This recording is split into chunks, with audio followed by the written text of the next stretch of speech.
Yes, yes, Your Honor. We are on the record. I'm so sorry about that. All right, no problem. Thank you. Mhm. On the record, I call case 23W0111, proceeding on motion of the commission as to the rates, charges, rules, and regulations of Veolia Water New York Incorporated for water service. Good afternoon. My name is Michael Clark. I'm an administrative law judge for the Department of Public Service. With me today is Administrative Law Judge Ashley Moreno. Together, we are responsible for presiding over the hearings in this case and developing a complete record throughout the proceeding.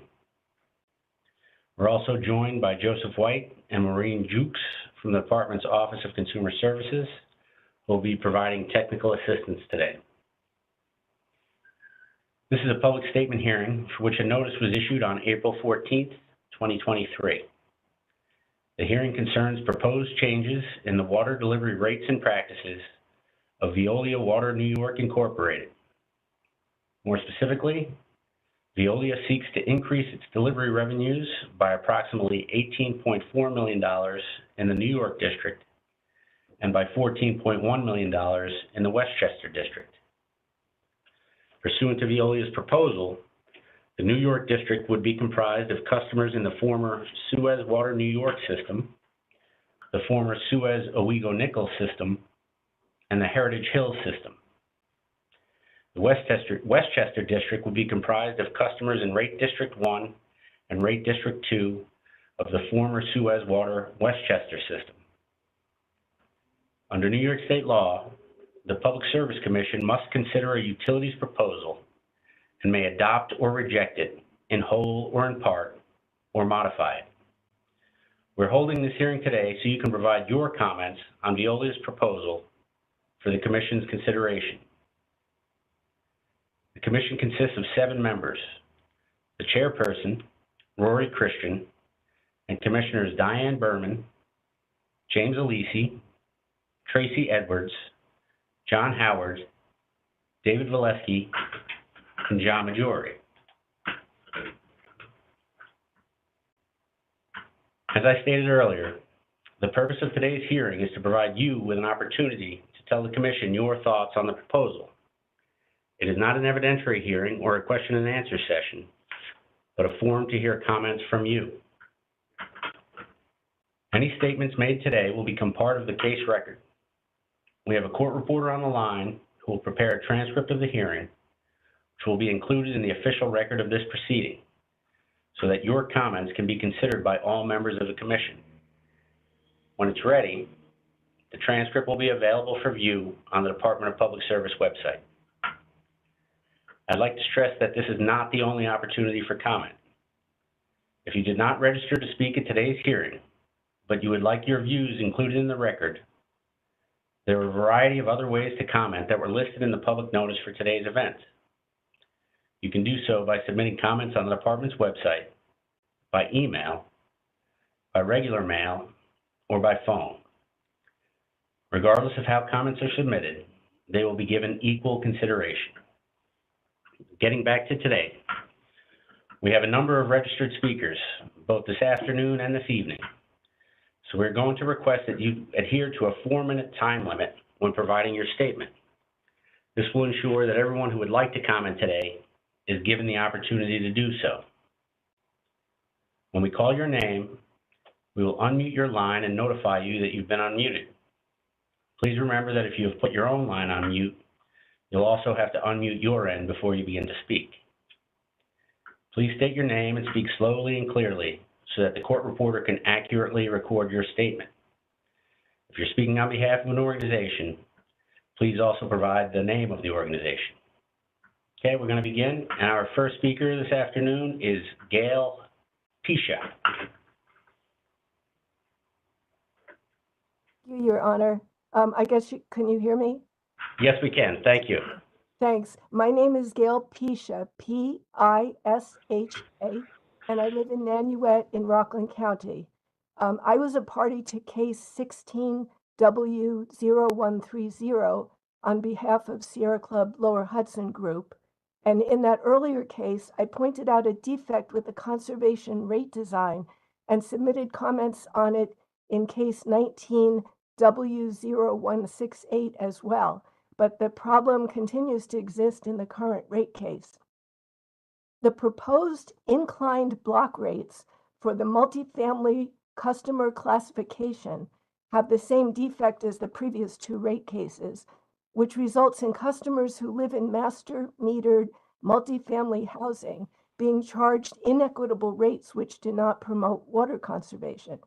So the conservation rate design has rate blocks for water usage of up to 20 CCFs or cubic feet per month, from 20 to 400 CCFs per month, and over 400 CCFs per month. And the rate per CCF increases in each block.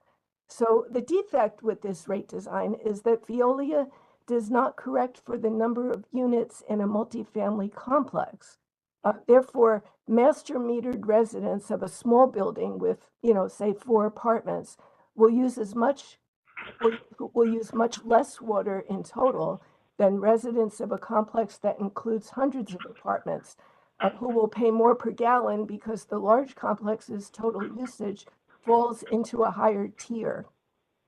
Now, back in 2019, Suez, which it was then, the company, even acknowledged in their service classification study for the case 19W0168 that multifamily complexes with more units will pay more per gallon than those with less units because their usage falls into the more expensive second and third tiers.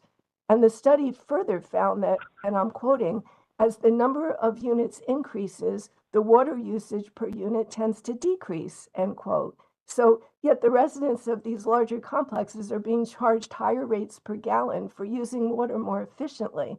So instead of promoting conservation, the multifamily tiered rate structure sends the opposite signal to residents by penalizing more efficient water users with higher rates.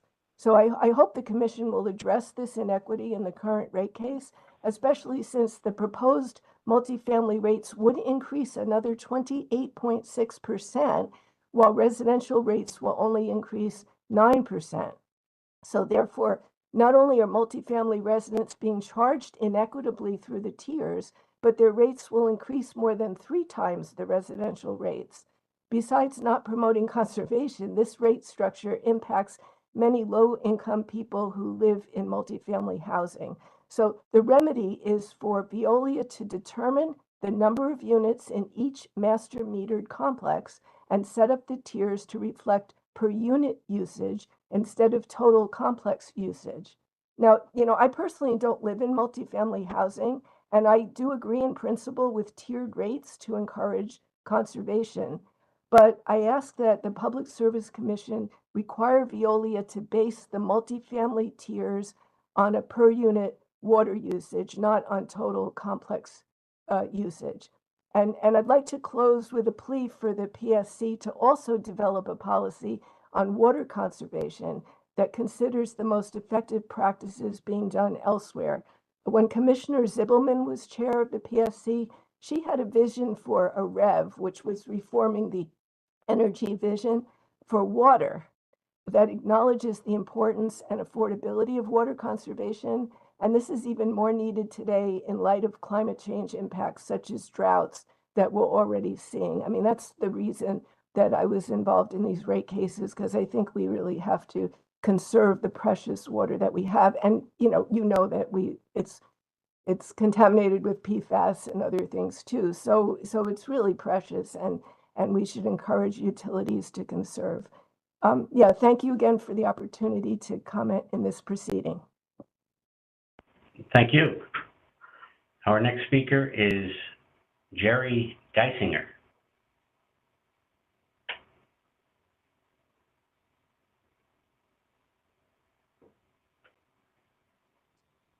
Hello? Yes, we can hear you. Great, thank you. My name is Jerry Geisinger. I live in Pearl River, New York, Rockland County.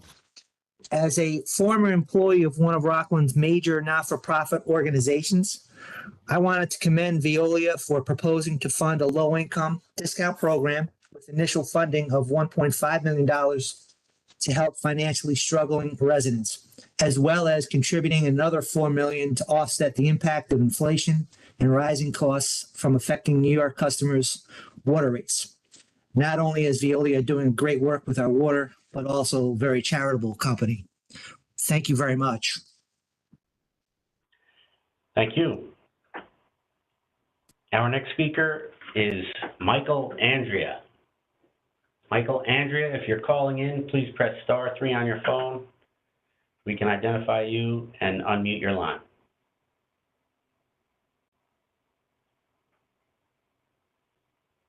Again, Michael Andrea, if you're calling in, please press *3. We can identify you and unmute your line. Okay, I'm not showing any raised hands, Your Honor. Okay, thank you. We'll come back to Mr. Andrea. Our next speaker will be Harry Vetter. Yeah, good afternoon, Your Honor and hosts. My name is Harry Vetter. I live in Upper Nyack, New York. Our water supply now comes courtesy of a multinational French corporation whose main objective is to provide shareholder value. Veolia's 14% rate hike request, I feel, is outrageous on top of 34% over the past 4 years by its Suez predecessor. Dumping on the ratepayer beats the need for cost effectiveness. To my knowledge, residents in Rockland County already pay the highest rates in New York State. And what do we get? Water that is not drinkable unless filtered. What we do know is there is cancer-causing PFAS in Rockland's drinking water. Mediation is ongoing, but there is little to no communication or transparency as to progress from Veolia. One advantage that I had hoped would come into play is the international knowledge of eliminating forever PFAS, which are a worldwide problem that Europe has been in the forefront of combating. The EPA has proposed that 4 ppt, that's parts per trillion, be the maximum for drinking water standards, and not just for chemicals PFOA and PFOS, but additional testable PFAS. What is Veolia doing to continually monitor our water quality for all identifiable PFAS and recoup cleanup costs from polluting industries, not the ratepayer? Where is easy to navigate transparency for us, the consumers? Moreover, what are steps undertaken by Veolia to ensure safe, available drinking water for decades to come in view of the escalating climate crisis? Is Veolia tapping into funds from the Inflation Reduction Act's climate provisions to protect our most precious resource? I find Veolia to be a mysterious, unaccountable conglomerate. Their massive increase request is an affront, or if you want, affront, to Rockland ratepayers who have been taken to the cleaners for way too long. Thank you very much for the opportunity to speak. Thank you, Mr. Vetter. Our next speaker is Stephen Stein. Stephen Stein, if you're calling in, please press *3. Okay, looks like we have him. Maureen? He's been unmuted. Yes, we can hear How are you. you? Good, thank you. Okay, thank you. Thank you. Okay, my name is Stephen Stein. I live in Rockland County, New York, for over 55 years. First, I want to thank you for allowing me to speak today. I own a small business in Rockland County, and I do understand the impact of inflation, rising taxes, and higher prices for everything. In my opinion, the cost of water in Rockland is very affordable. Oh, hello? We can Hello? still hear you. Oh, I'm sorry. Okay. The cost of water in Rockland County is very affordable. In fact, it's always been my lowest monthly household bill since I've owned the property. Veolia is willing to invest almost $500 million in improving the water infrastructure in our community, while also keeping the cost of water at a very reasonable rate. This country needs more companies like Veolia that are committed to rebuilding our infrastructure that includes roads, bridges, tunnels, and power lines. Rockland is a great place to live, and we need to work hard to preserve our quality of life. Veolia provides very reliable and affordable water service, and we are very fortunate to have them. I appreciate you letting me speak today. Thank you so much. Thank you. Our next speaker is Adina Brown.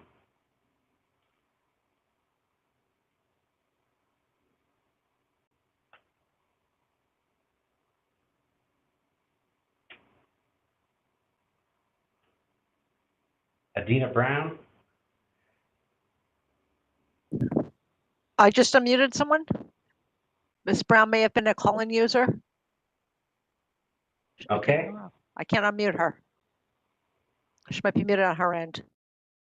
Okay, Adina Brown. Ms. Brown, if you're muted on your end, please unmute yourself.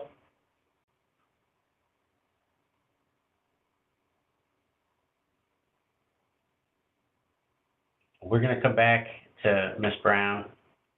Our next speaker is Leanne Devine. Leanne Devine, if you're calling in, please press *3 so we can recognize you and unmute your line. Maureen, we have okay. Hello, can you hear me now? Yes, is this Adina Brown? No, this is Leanne Devine. Okay, so please go ahead, Ms. Devine. We'll come back to Ms. Brown. Yes, we can hear you and you're Okay. all set. Okay, thank you. My name is Leanne Devine. I live in Nanuet, New York. I just wanted to take this opportunity to express my support for Veolia's rate filing. My feeling is that the water service is reliable and Veolia provides Rockland County a critical high quality of life that we enjoy here. Not only does the company do great work with our water, but they are also a very charitable company. In this rate case, Veolia is proposing to fund a low-income program with $1.5 million to help residents who are struggling financially. They are also contributing another $4 million to offset the impact of inflation and rising costs from affecting customers' water rates. Once again, I think Veolia is a great company and we are lucky to have them in Rockland. Thank you very much for your time. Thank you. Maureen, let's try that call-in user. They've been unmuted. Thank you.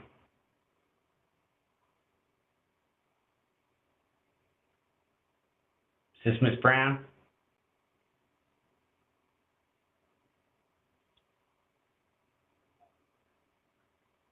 Okay, we lost that caller. Perhaps they're having Hit technical *6, Ms. Brown. Try *6, Ms. Brown. Thank you.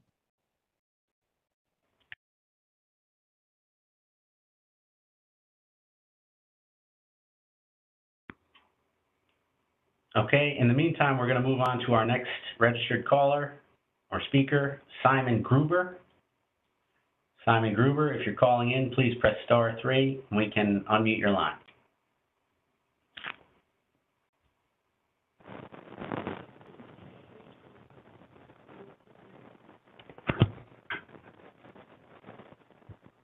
Can you hear me? Yes, we can. Hello, this is Simon Gruber. I live in Orange County, New York. I'm a water resources and environmental planning consultant and educator working in the region for many years. I'm working on Rockland County water issues as a volunteer, as an important regional policy framework that highlights some water issues that are relevant in other parts of the region as well as being very important for Rockland County ratepayers. The key issues I want to speak on are water conservation,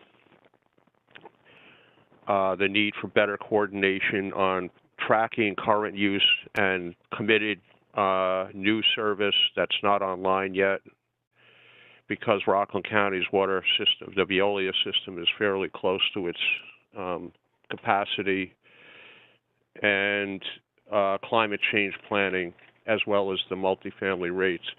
On the water conservation front, there really needs to be a lot more education and communications with ratepayers, particularly residential and small business ratepayers, to explain their water rates, to explain the inclining block rate structure, and to encourage conservation in normal times, not just during dry weather and droughts. And that work should be coordinated with Rockland County's Health Department and the newer staff that are on staff there for developing water conservation programs. And on the tracking use and committed capacity, apparently the Rockland County Department of Health used to keep track better of projects that had been approved for water use but weren't yet online, and they stopped doing that. That kind of work really needs to be happening again, because Rockland County's system there is pretty close to its capacity. And the risk for Rockland ratepayers is that if the system's daily use gets too high, there will be a requirement to build new capacity, and that's going to be a major rate increase one way or the other.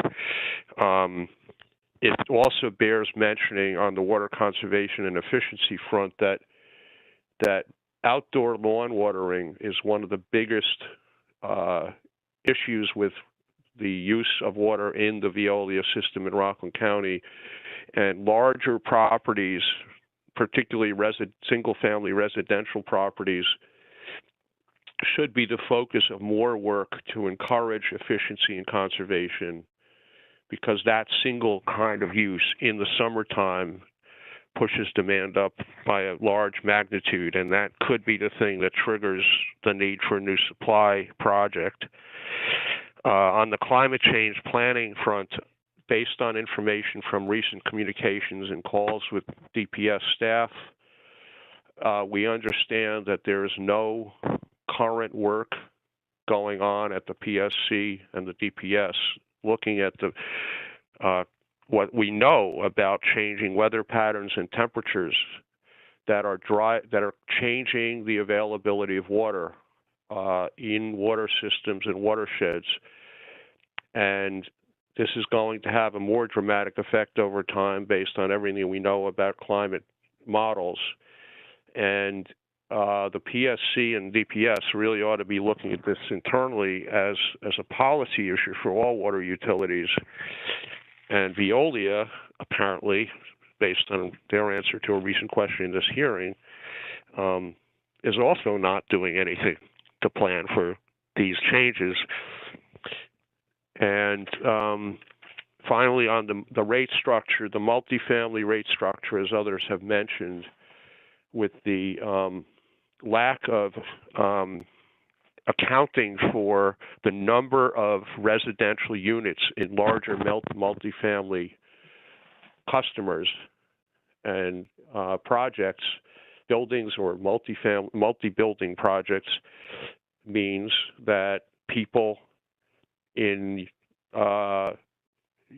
multifamily housing that are part of a larger complex with more units pay more water, even if they might be, and typically based on water use patterns, people in apartments do use significantly less water in general. And there needs to be work by Veolia to figure out how to count the number of units in their customers and adjust the rate structure accordingly. And thank you. Those are my comments for today. Thank you. We're going to go back to Adina Brown.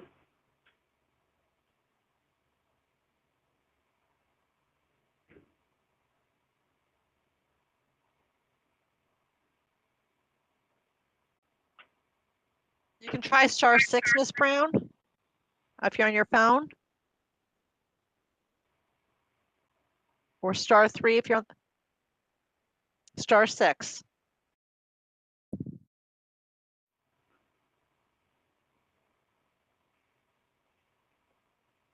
Ms. Brown, if you're calling in, please press *6, which should be the way for you to unmute yourself, because we're not hearing you, although we do see you present. Mm-hmm.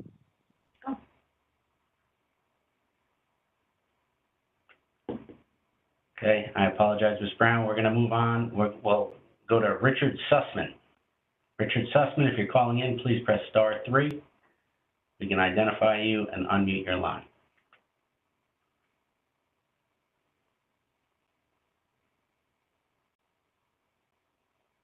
Ms. Jukes, you don't see any hands, do you? No, I do not, Your Honors. Okay, thank you. We're going to move on to Doris Madronero. Ms. Madronero, if you're calling in, please press *3. We can unmute you and allow you to give a statement.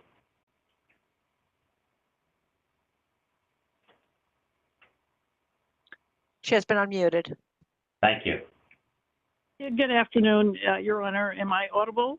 Yes, you are. Oh, thank you. Thank you, Your Honor. And I No problem. appreciate the opportunity to speak again. I'm always baffled when I hear about the charitable nature of Veolia. And I always in my head hear it also. It is an organization that is for profit. The first and foremost purpose of that organization is to provide profit to its shareholders. And it's nice that they choose to take money from that profit and distribute to particular organizations of its choice. But again, it is a for-profit multinational corporation. I just have a couple of questions that come to mind. With regard to, I just want to go back to, I live, by the way, it's Doris Madronero, and I live in Rockland County for well over 60 years. I have generations before that who lived in Rockland County, which is irrelevant to the point. I don't have any financial interests in the company. I do not to the company. I just want to make that clear, and I think everyone should make that as well clear in their comments. Back in 1994, there was seasonal rates imposed on ratepayers. Then it was United Water. And there was to be an audit looking at the efficacy of that program of seasonal rates. To my knowledge, that was never done. Yet everybody just keeps going on. We have to raise rates and we'll do conservation projects. We see that's really not gotten us too far. But I want to see where, as you follow the timeline of Public Service Commission joint proposals and the company's joint proposal, where there have been proposed projects and investment was made and it was stated it would with a timeline. And I'm only wondering, have all of those projects that were formally approved completed and therefore should be paid by the rates that were in effect at the time the job was approved with a given timeline? Because if there are any outstanding jobs, or if there was a delay in a job, the question is, why should ratepayers now be paying at a higher rate for work that should have been done previously, for whatever reason? And I would just hope Public Service Commission has a way to keep track of that to make certain that we're not being charged at a higher rate. With regard to rates, a big portion of the rate structure is property tax. And we hear that the company pays property tax. I think that information should be more clearly apparent on the website and in their bills, in the bills that come out, because people need to understand what goes into the rate structure. People think it's just for the delivery. Yes, it's for the delivery of water, but we're paying back for that property tax, and that's within the rate structure. For these that look at audits for commercial properties, at over $1,000 is my understanding. So what is the benchmark to say it's been an efficacious project? And so why are they getting these commercial properties $1,300 worth of an audit if there's no implementation of a specific water conservation program? And I'm hoping that Public Service Commission has good oversight on that. But my bigger thing is, New York City water supply, they just had a 4% increase, 4.9%, almost 5% rate increase for delivery of water and sewers. Their rate is $4.30 per cubic foot. Veolia continues to increase the rate, and that's, again, hitting back to what is going into the rate structure. Property tax is a big part of that. Is it an advantage or not? And the other reason is, to the extent, going forward, if, for instance, Rockland County wants to choose to create its own water authority or provide municipal water, how does a municipality, how does the corporation separate out from these harmonized rated territories now? I know that the Public Service Commission did a review to look at a potential for Rockland County's water authority, or for a water authority to be created in Rockland County. Included in that were parts of Orange County, even to this day, and the Public Service Commission couldn't separate Orange County away from the Rockland County consideration of a water authority. With a harmonized rate structure, how will that be possible if within these territories, one of those territories, choose of Veolia's water service and create its own authority for water delivery? These are important questions that I think need to be made clear. I can't emphasize enough full transparency on the rate structure shown on billing statements, exactly what you're going in for, and on the website. Further, in Rockland County, we're paying for a project for a desalination plant that was never built. The company charged back. There were legal cases. It goes back several years. I'm certain that people in Public Service Commission are well aware of that.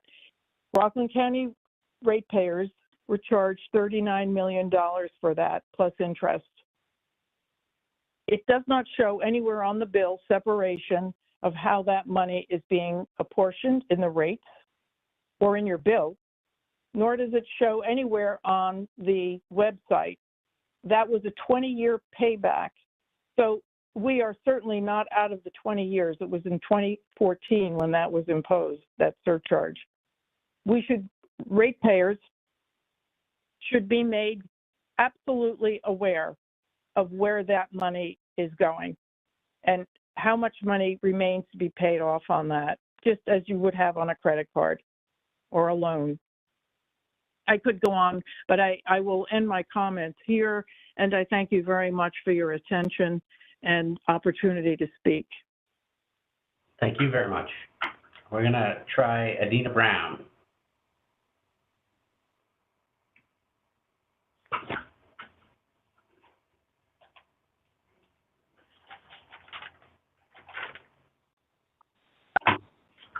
Ms. Brown, you've been unmuted. Oh.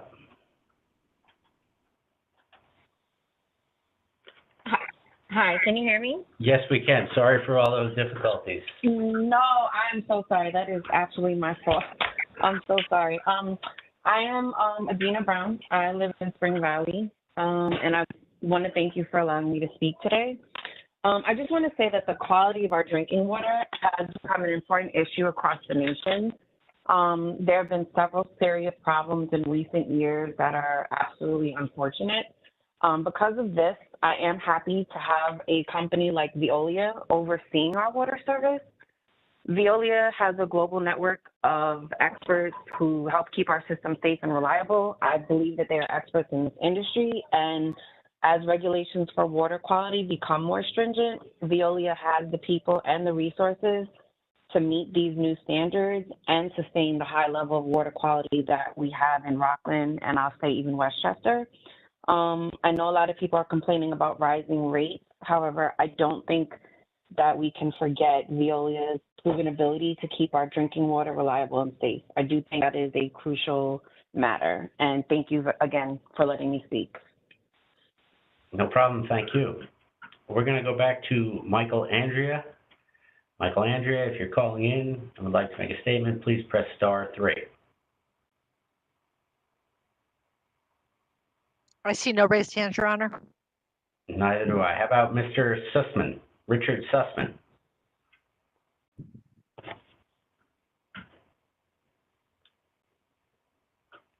Okay, it looks like. No raised hands. Thank you. All right, well, in that case, we'll move on to anyone participating today who hasn't registered but would like to make a statement. If you would like to make a statement, please click the raise hand icon in the bottom right corner of your screen. If you're participating electronically, and if you've called in, press *3. Either option should enable us to recognize you and unmute your line. We do have a call-in user who'd like to make a statement. They've been unmuted. Thank you. Thank you.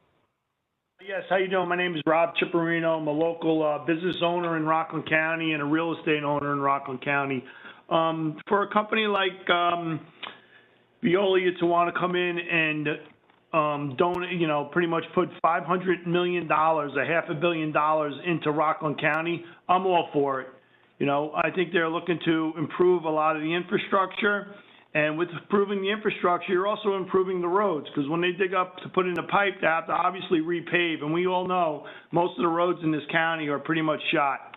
I'm all favor of Veolia, and anyone, like I said, wants to come in and donate $500 million, I'm all for it. I think we need more companies like them, and maybe Rockland County can get back on track if they people do step up and like Veolia does. Thank you very much. Thank you. Okay, once again, anyone who hasn't spoken and would like to speak today, please use the raise hand function. That will allow us to unmute you, identify you, and unmute your line. For phone users, that's *3. For call-in users, for electronic users, the instructions are on your screen. Should be in the bottom right corner.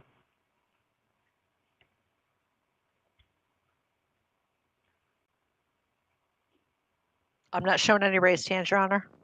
Nor am I. I'm going to make one last call. Anyone who would like to make a statement today who has not already done so, if you're participating by phone, please press *3. If you're participating electronically, the instructions are on your screen. Okay, we do have a call-in user. They've been unmuted. Yes, thank you. Well, I don't know if this is appropriate. This is Simon Gruber, but since it seems no one else is waiting, can I speak again? Sure. Briefly? Sure. Thank you. I forgot a few items or didn't remember to have them on my list. On the water conservation and efficiency front, in addition to fixing the problem with the multifamily rate structure that exists now, because of larger units not being adjusted, the rates not being adjusted based on the unit count. Going further, it really makes sense at this point that the company and the department should start looking into universal metering, sub-metering in multifamily buildings, which is not easy to do, but it should be something that's getting considered and planned for the future to promote conservation and also equity in how much everybody pays. On water efficiency, the company has been offering on a voluntary basis water audits for larger commercial and industrial facilities, and the data on the impact of that, including how many facilities have participated and whether their water use has gone down, is apparently not available, and that's important information for the public to have, and for municipalities and others, Department of Health, and your agency. And then the low-income rates structure, or a low-income rate plan, and I didn't follow this as closely at the time, but it was apparently part of a rate case and order many years ago, and nothing apparently has happened with that. And the Veolia's or Suez previously has stated that they they just don't have enough data, or, you know, they have problems figuring out how to do it. But a lot of these things, again, there are multiple fronts on which the lack of data availability and the lack of their willingness or ability to share it, two separate but related things, are constraining progress on conservation, planning, and other things. So those are my remaining comments. Thank you. Thank you again. I would like to remind members of the public that they may submit comments throughout this proceeding by the other means described earlier and in the notice of public statement hearing issued on April 14th, 2023. We request that those comments be filed by June 19th, 2023. And just so everybody is aware, we'll be holding another public statement hearing this evening at 5 p.m. Judge Moreno and I would like to thank everyone for their participation here today, especially staff from our Consumer Services Office and our court reporter, Mr. McLean. The hearing is concluded, and we are now off the record. We are off the record, Your Honor. Thank you again. Everybody have a nice day.